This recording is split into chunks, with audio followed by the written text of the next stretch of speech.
5 problems, 1 solution. Wait, this is not a L'Oreal commercial. This is about good old Joe and his pandemic-spreading buddy in the East.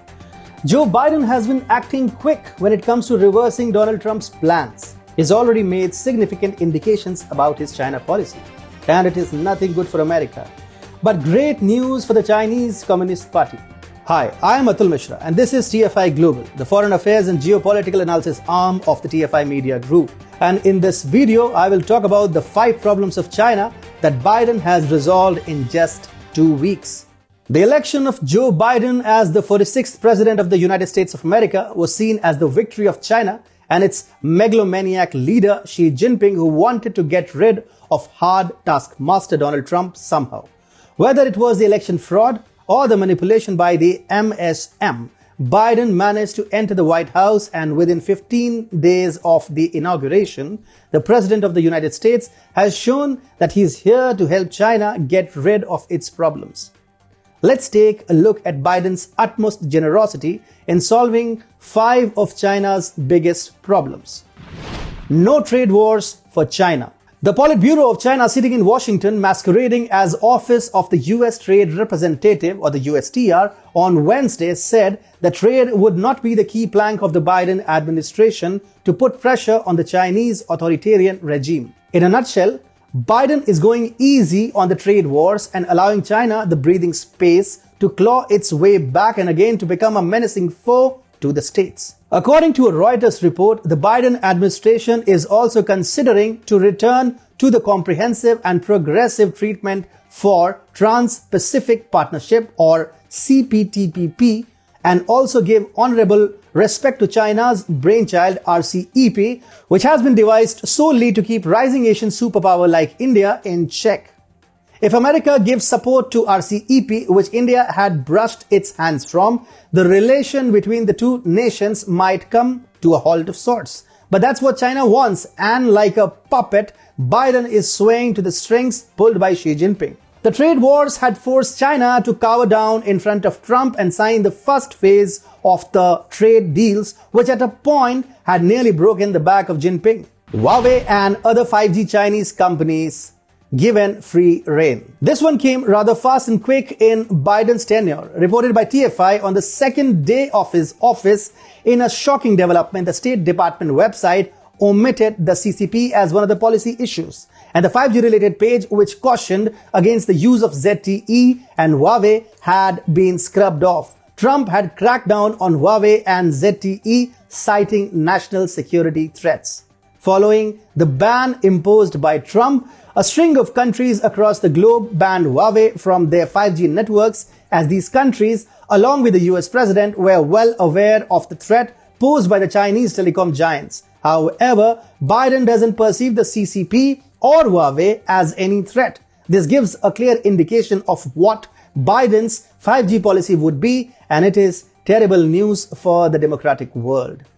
The Indo-Pacific. Trump had used the term free and open Indo-Pacific to band US allies together for the containment of China. After the election, almost true to his words, Joe Biden has changed it to secure and prosperous Indo-Pacific. The term secure and prosperous is very different from free and open rhetoric. While secure and prosperous offers a more conservative approach, in reality, it offers more space for China to work in. A secure Indo-Pacific would mean a structure including the states which ply their trade in the region, inclusive of China. The change is a signal to all the Indo-Pacific states that Washington has a desire to engage Beijing for a peaceful and thriving Asia-Pacific. Biden's NSA Jake Sullivan had described China as a peer competitor and an essential US partner. Xinjiang, genocide or not? While an entire population is being neutered and pushed to mass extinction, the US under Biden is more interested in toning down and refining its definitions of what constitutes genocide. According to media reports, the Biden administration is reviewing Donald Trump's decision to designate the ethnic cleansing of China's minority Muslim Uyghurs as genocide over concerns that proper procedures were not followed that would uphold such a designation. President Biden's pick To represent the US at the United Nations, Linda Thomas Greenfield said, and I quote, "I think the State Department is reviewing that now because all of the procedures were not followed, and I think that they are looking to make sure that they are followed to ensure that the designation is held." If this harakiri decision doesn't prove Biden's allegiances, then it is honestly difficult to know what Biden fanboys have seen in him that we are finding increasingly difficult to notice. No to Taiwan, yes to One China policy. Under the Trump administration, the signals were increasingly becoming strong that Washington could any day decouple itself from the imperialistic One China policy and recognize Taiwan as a diplomatic sovereign nation. At one point, it looked like New Delhi was waiting for Washington to go ahead and announce the major policy shift so that it could do the same and set a precedent for the rest of the globe to follow. However, Biden and his team have quashed the dreams of anything happening on those lines, and millions of Taiwanese will have to start from scratch to win its freedom of sovereignty. Asked if the United States still supported the One China policy, State Department spokesman Ned Price on Wednesday told a regular briefing, "Yes, our policy has not changed."